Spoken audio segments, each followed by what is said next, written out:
시간 우리에게 주신 하나님의 말씀은 누가복음입니다. 누가복음 2장 8절에서 14절까지의 말씀인데 저랑 한 절씩 교독하도록 하시겠습니다. 그 지역의 목자들이 밤에 밖에서 자기 양떼를 지키더니 주의 사자가 곁에 서고 주의 영광이 그들을 두루 비추매 크게 무서워하는지라. 천사가 이르되 무서워하지 말라. 보라, 내가 온 백성에게 미칠 큰 기쁨의 좋은 소식을 너희에게 전하노라. 오늘 다윗의 동네에 너희를 위하여 구주가 나셨으니 곧 그리스도 주시니라.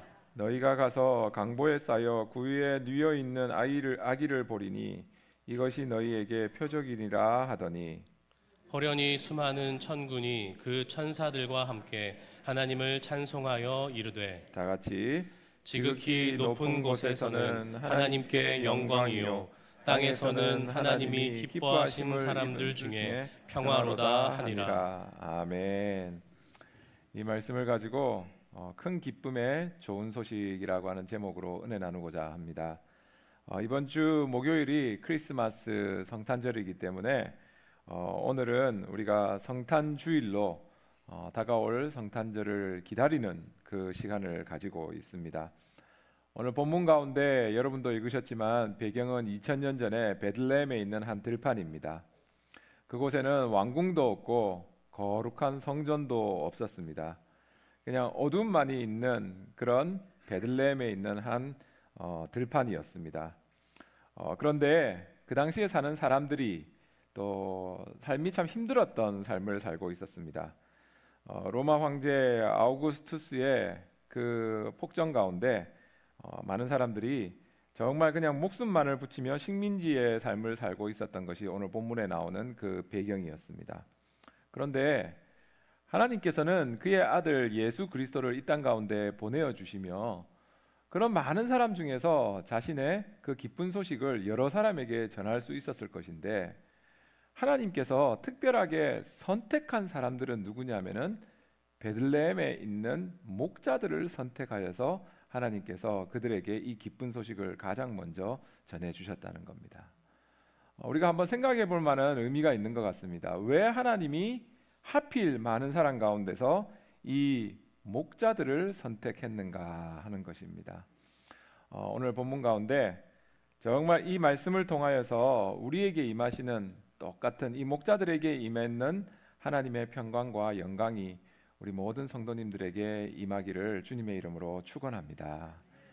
첫 번째는 우리 8절 말씀인데 평범한 일상 속으로 찾아오신 하나님이라는 겁니다.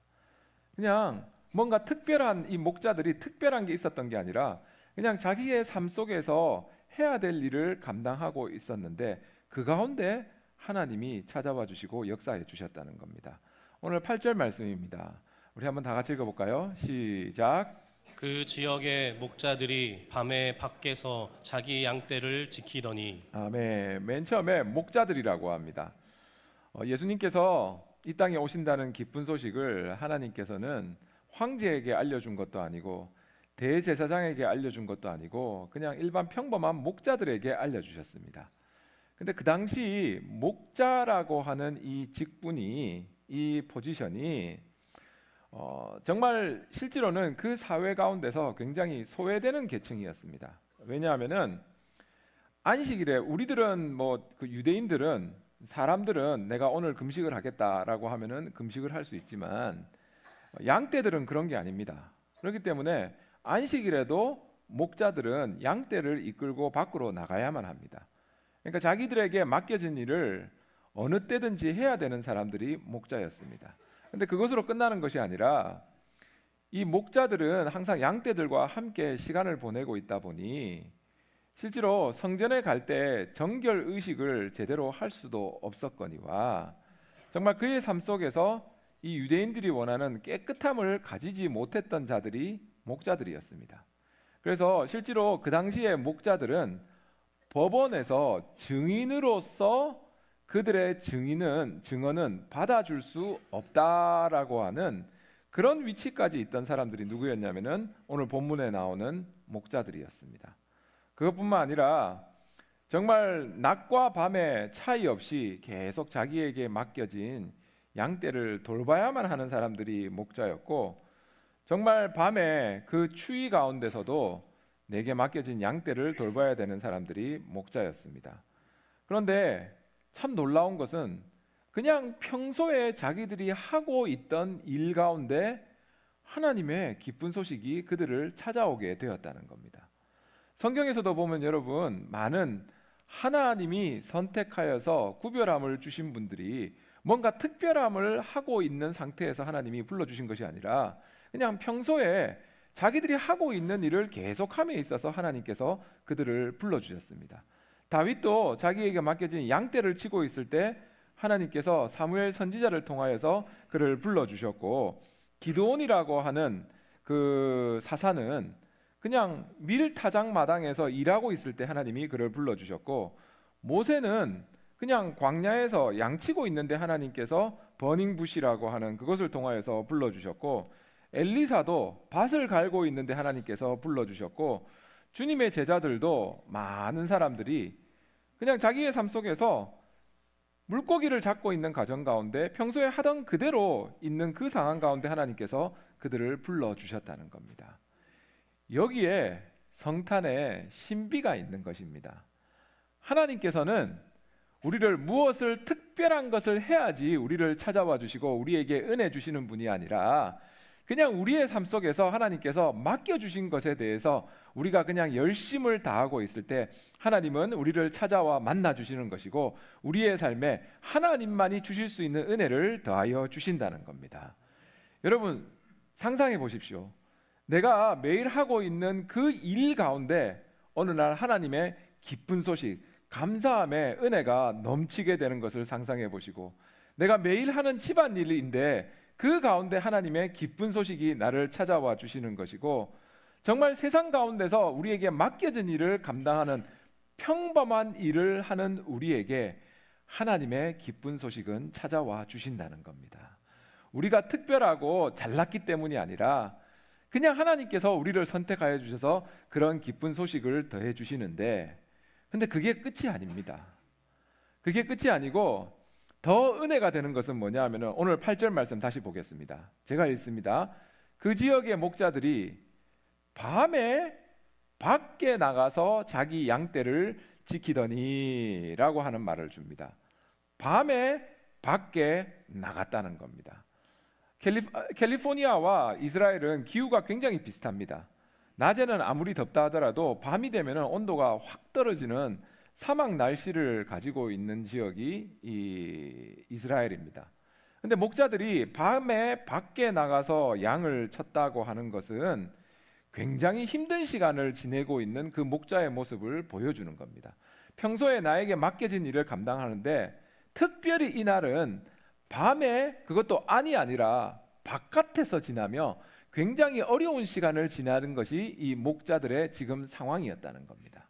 근데 이렇게 힘들고 어려운 시간을 지나는 목자들에게 하나님께서 놀라운 일을 벌여주십니다. 그게 뭐냐면 9절입니다.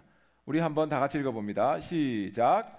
주의 사자가 곁에 서고 주의 영광이 그들을 두루 비추매 크게 무서워하는지라. 아멘. 그렇게 밖에서 평소보다 더 힘들게 힘든 일을 하고 있고 삶에서 밤이라고 하는 고난의 시간을 지나고 있는 그들에게 갑자기 하나님께서 찾아와 주시는데, 어떻게 찾아와 주시느냐? 주의 영광이 그들을 두루 비치매라고 하는 말씀을 주십니다. 이 영광이라고 하는 단어가 성경에 나올 때는 어떤 의미가 있는 것인가 하면은 하나님의 임재함, 하나님의 동행함, 하나님의 역사하심을 나타낼 때 쓰여지는 단어가 이 영광이라고 하는 이 단어입니다. 그러니까 나는 내 삶 가운데서는 지금 밤이라고 하는, 그리고 밖이라고 하는 굉장히 어려운 시간을 지나고 있습니다. 그런데 그 시간 가운데 내 눈에 보이는 것은 깜깜함이고 아무것도 보이지 않는데, 그 가운데 하나님의 영광이 나에게 임하게 되더니 그냥 그 영광이 한번 잠시 비춰주는 게 아니라 그 베들레헴의 들판에 있는 모든 목자들에게 오늘 성경 말씀 9절을 보면은 그들을 두루 비추매라고 말씀을 해주고 계십니다.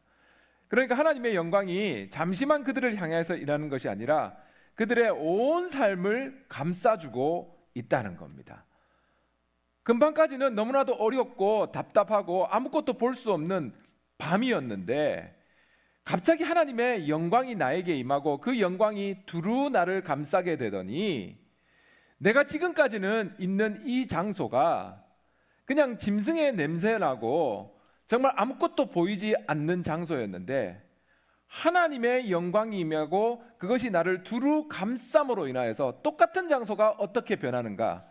하나님을 만나게 되는, 나와 함께 계시는 예수 그리스도를 만나게 되는 지성소로 변하게 되더라는 겁니다. 동일한 은혜가 우리 성도님들의 삶에 충만하기를 주님의 이름으로 축원합니다. 아멘. 내가 어떤 삶을 살고 있든지 간에, 내가 어떤 밤을 지나고 있든지 간에 내 삶에서 너무나도 힘이 들고 어려움과 앞을 볼 수 없는 난감함이 있다 할지라도 내 삶 속에 하나님의 영광이 임하게 되고 그 영광이 나를 둘러싸매 내가 있는 이곳이 내 괴로운 내 인생 가운데 예수 그리스도를 만날 수 있는 지성소로 만들어주기 위한 하나님의 인도하심이 있다는 믿음 가운데 날마다 승리하는 우리 성도님들 되시기를 주님의 이름으로 축원합니다. 우리 인생 가운데 분명히 밤은 있습니다. 없을 수가 없습니다. 하지만 우리가 어떠한 밤을 지난다 할지라도 그 가운데서 주님의 영광만을 붙잡을 수 있다면은, 정말 그 하나님의 영광만을 우리가 붙잡을 수 있다면은 똑같은 장소 가운데서 하나님께서는 우리의 모든 것을 바꾸어 줄 수 있다는 것입니다. 평소 내가 일하는 곳에서 나의 삶 가운데서 나를 찾아와 주시는 그 하나님, 그리고 내가 어떠한 어려움 가운데 밤이라고 하는 것을 지나고 있다 할지라도 그 가운데서 나를 찾아와 주시고 빛 대신 예수 그리스도의 영광 가운데 나를 인도하여 주시기 원하는 그 하나님의 마음을 더욱더 붙잡으며 그 마음, 사랑하는 마음을 깨달으며 승리하는 우리 성도님들 되실 줄로 믿습니다. 두 번째는 두려움을 이기는 기쁨의 소식입니다.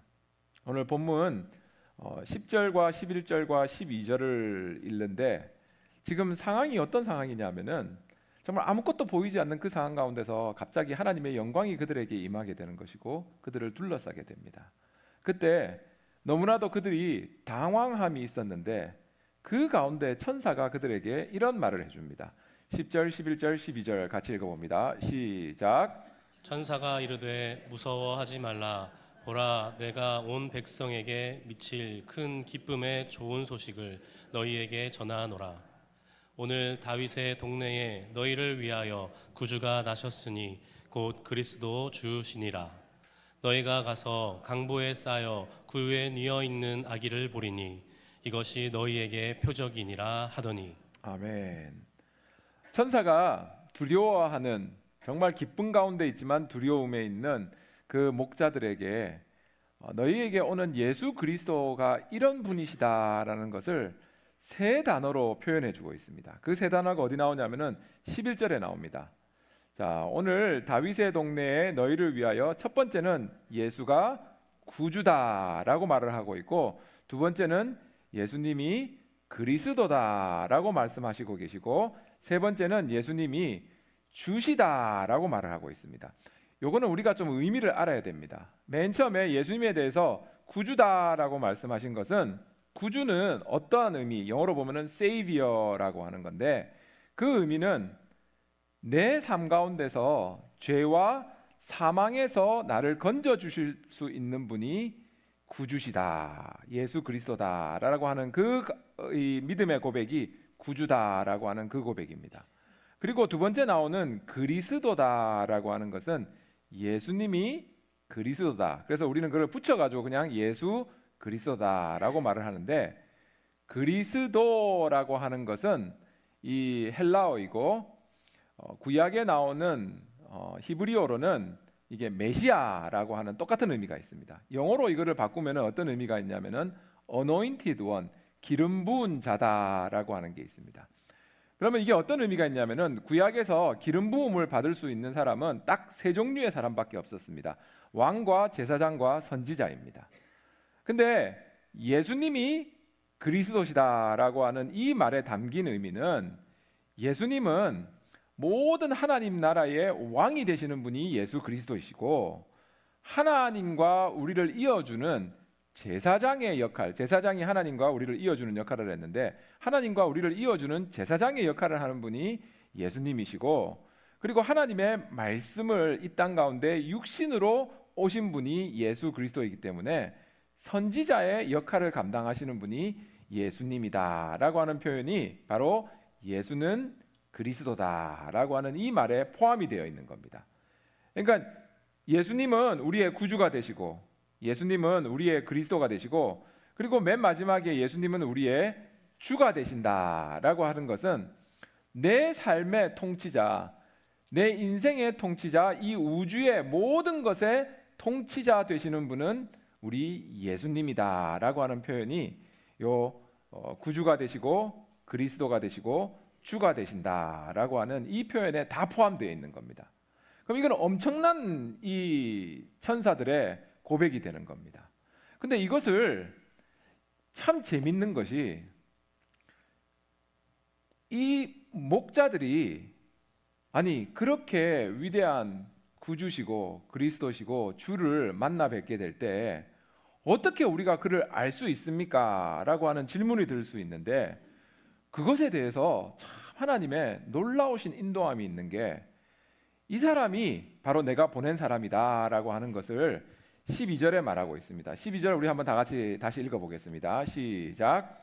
너희가 가서 강보에 쌓여 구유에 뉘어 있는 아기를 보리니 이것이 너희에게 표적이니라 하더니 아멘. 너희가 가서 강보에 쌓여 구유에 누워 있는 아기를 본다고 합니다. 우리는 여러분 교회를 오래 다녔으면은 그냥 우리 저 홀웨이에도 이렇게 구유 같은 거를 만들어 놨기 때문에 거기에 아기가 누워 있는 거를 우리는 상상을 할 수 있습니다. 그런데 우리가 그냥 봤을 때는 여러분 상상을 거기에 아기가 누워 있다면은 우리가 첫 번째 드는 느낌은 뭐냐면 그냥 아기 예수님이구나라고 하는 느낌이 드는데 지금 이 말씀이 12절의 말씀이 누구에게 주어지는 것만 하면은 베들레헴에 있는 목자들에게 이 말씀이 지금 주어지고 있습니다. 근데 목자들이 이 말씀을 처음에 들을 때는 그 듣는 의미가 완전히 다르게 느껴집니다. 왜냐하면은 너희가 가서 강보에 쌓여라고 하는 말이 나오는데 강보라는 것이 뭔가 하면은 어린 아이를 이렇게 감싸주는 천 조각을 뭐라고 부르냐면은 강보라고 부릅니다. 근데 그 당시에 이스라엘에 있는 목자들은 전부 다 이 강보를 들고 다녔다고 합니다. 왜 들고 다녔냐면은 그 당시에 양떼를 치는 목자들은 양을 먹으려고 그냥 팔려고 그냥 그렇게 데리고 다녔던 게 아니라 실제로 그들이 귀중하게 여겼던 양은 뭐냐 하면은 흠없는 양. 왜냐하면은 제사에 하나님께 드리는 제사에 제물로 쓰이는 양들이 가치가 있었고 귀했기 때문에 이 목자들은 항상 이 강보라는 것을 들고 다니는 이유가 뭐냐면은 혹시라도 자기가 기르는 양이 새끼를 낳게 되면은 자기가 가지고 있는 그 강보로 이 새끼 양을 감쌌다고 합니다. 왜냐하면 상처를 안 입어야 되기 때문에. 그래서 그 상처 입지 않은 양을 다른 양들과 구분해 주기 위하여서 어디다가 두느냐면은 구유에 두었다는 거예요. 그러니까 지금 이 목자들이 천사가 해주는 12절 말씀 너희가 가서 강보에 쌓여 구유에 누워 있는 아기를 보리니 라고 할 때 우리는 그냥 예수 그리스도다라는 것을 신앙생활을 통해서 알게 되지만 목자들에게 제일 먼저 딱 이미지가 떠오르는 것은 뭐냐면은 저것은 귀한 희생 제물이구나 라고 하는 것이 그들의 마음 가운데 제일 먼저 들어오게 된다는 거예요. 이게 하나님의 참 오묘한 섭리인 것이 예수 그리스도가 우리를 위하여서 우리의 모든 죄값을 대신하기 위하여서 십자가에서 우리를 대신하여 주신 어린 양 예수 그리스도, 우리의 희생 제물로 오신 그 예수 그리스도를 처음 그 예수 그리스도의 오심을 들은 목자들은 이 구유에 강보에 쌓여 있는 어린 아기라고 하는 그 말만을 들어도 벌써 그들은 알고 있었다는 겁니다.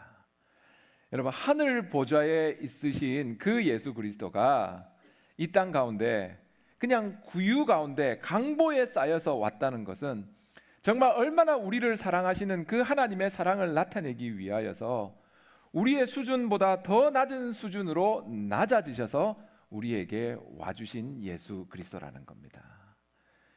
그런데 그 예수 그리스도가 그냥 특별한 사람에게만 기쁜 소식을 주신 것이 아니라 그 소식을 믿는 모든 온 백성에게 미칠 기쁜 소식이라고 하는 이 기쁜 소식을 우리에게 주셨는데, 정말 날마다의 삶 속에서 두려움을 이기는 이 기쁜 소식을 붙잡고 날마다 하나님이 주시는 기쁨 가운데 승리하는 우리 성도님들 되실 줄로 믿습니다.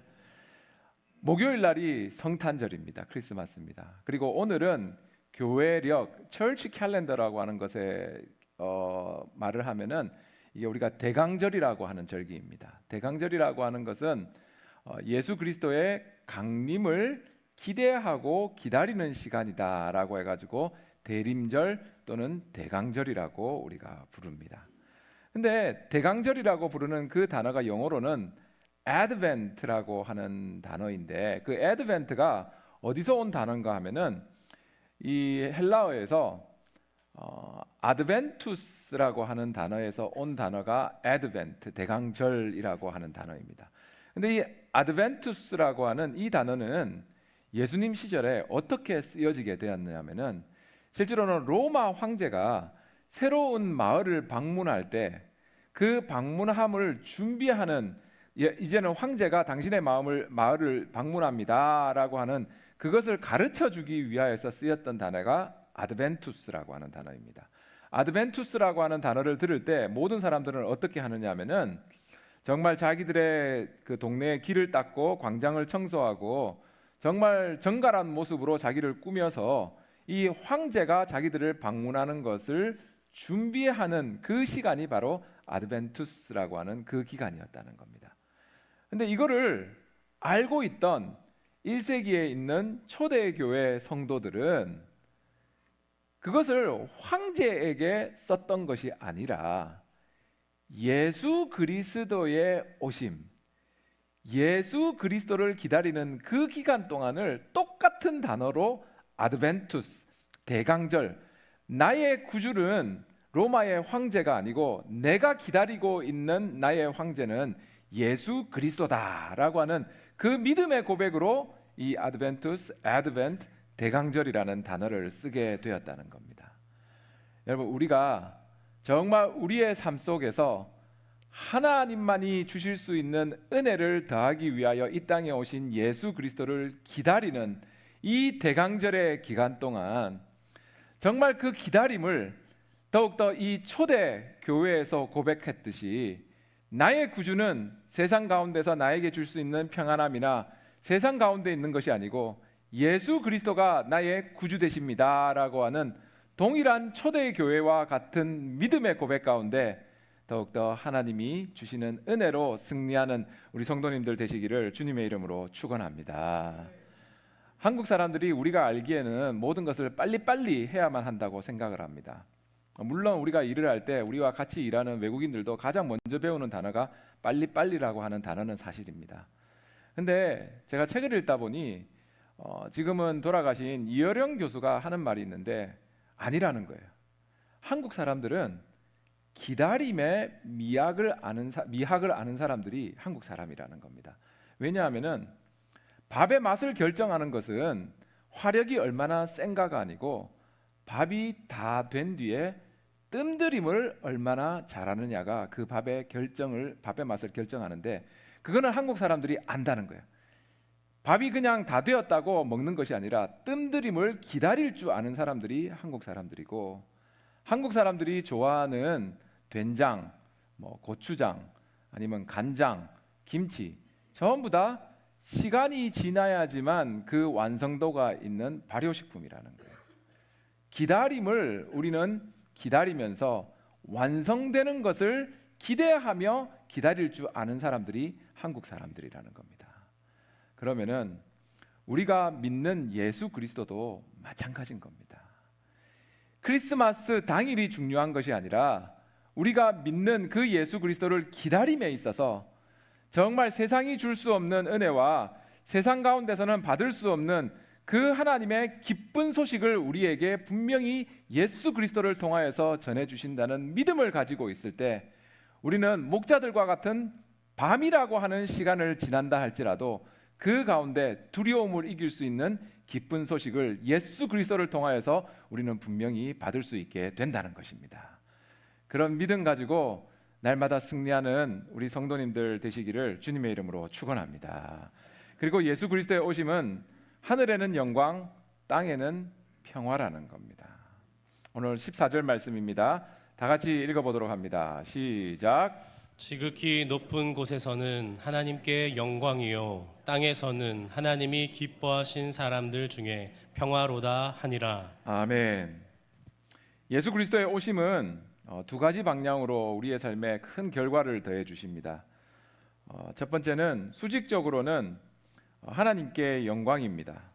왜냐하면은 예수 그리스도를 통하여서 하나님의 공의가 우리 가운데 실천되었던 것이고 예수 그리스도를 통하여 하나님의 사랑이 우리에게 나타났기 때문에 하나님께는 영광이 되는 것이고, 수평적으로는 땅의 평화라고 하는 것입니다. 예수 그리스도를 통하여서 회복할 수 없는 관계가 회복이 되었고, 죄로 인하여서 정말 치유받을 수 없는 우리의 삶의 아픔이 예수 그리스도로서 치유받을 수 있고 회복될 수 있기 때문에 수직적으로는 하나님께 영광, 수평적으로는 땅의 평화라고 하는 그 십자가의 모습이 바로 예수 그리스도를 통하여서 우리의 삶에 나타나게 되었다는 겁니다. 그런데 여기에 참 이 하나님이 주시는 평화를 맛보기 위해서는 조건이 있습니다. 오늘 본문 가운데 나오는 조건은 뭔가 하면은 하나님이 기뻐하시는 사람들 중에 이 모든 하나님의 은혜를 더하여 주신다는 겁니다. 하나님이 기뻐하시는 사람들이라는 겁니다. 하나님이 누구를 기뻐하시는가 하면은 하나님의 선택받은 백성 가운데서 이 예수 그리스도를 믿는 믿음을 가진 자를 기뻐하시는 것이고, 그 믿음을 가진 자에게는 하나님께서 세상이 줄 수 없는 평강을 더하여 주신다는 겁니다. 여러분, 6.25 때 온 나라가 전쟁 가운데 있었습니다. 그런데 정말 배고프고 길거리에서 살고 있는 아이들에게는 기쁜 소식이 뭐였냐면은 그냥 미군이 정말 그를 바라보고 그를 픽업해가지고 미군 군대로 데려간다고 하면은 그것은 엄청난 기쁜 소식이었습니다. 왜냐하면은 세상이 전쟁 가운데 있다 할지라도 선택받은 그 아이에게는 미군 부대라고 하는 것은 자기를 보호해주는 보호가 있는 것이고 자기의 필요한 것을 공급받을 수 있는 장소가 되기 때문입니다. 근데 우리가 이 땅 가운데 살고 있으면서도 정말 하나님이 우리에게 부어주시는 은혜는 동일한 은혜가 되는 겁니다. 하나님이 우리에게 보내주신 이 예수 그리스도를 우리가 믿음 가운데서만 믿고 있다고 하는 그 소중한 마음을 간직한다면은 아무리 우리가 세상 가운데서 어려운 가운데 삶을 살고 밤과 같은 시간을 지간다 할지라도 그 가운데 하나님만이 그의 선택받은 백성에게 주실 수 있는 평강을 오늘 본문 가운데 분명히 우리에게 더하여 주신다는 겁니다. 날마다의 삶 속에서 이 하나님의 평강 가운데서 하나님께는 영광이요 땅에는 평화라고 하는 이 말씀이 이루어지는 삶을 사는 우리 성도님들 되시기를 주님의 이름으로 축원합니다. 정말 예수 그리스도를 우리의 삶에 다시 오실 예수 그리스도, 우리의 구원자 되시는 그 예수 그리스도를 이 대강절의 기간 동안 다시 믿으며 정말 성탄절에 우리의 구주주로 오셔서 우리의 삶을 모든 것 가운데 구원해 주시는 그 주님과 동행하며 날마다의 삶 속에서 주님이 주시는 평강, 그 평강을 맛보며 오늘 본문 가운데 나온 대로 지극히 높은 곳에서는 하나님께 영광이요 땅에서는 평화로다라고 하는 이 말씀이 우리 모든 성도님들 삶에 날마다 이루어지는 복된 삶이 되시기를 주님의 이름으로 축원합니다. 우리 설교를 마침에 있어서 한마디만 저랑 따라 읽어보겠습니다. 지극히 높은 곳에서는 하나님께 영광이요. 지극히 높은 곳에서는 하나님께 영광. 다시 한번. 지극히 높은 곳에서는 하나님께 영광이요. 지극히 높은 곳에서는 하나님께 영광이요. 내 삶의 자리에는 주님의 평화로다. 내 삶의 자리에는 주님의 평화로다. 다시 한번. 내 삶의 자리에는 주님의 평화로다. 내 삶의 자리에는 주님의 평화로다. 아멘. 성탄의 축복이 여러분의 가정과 일터와 모든 것에 충만하게 되시기를 주님의 이름으로 축원합니다.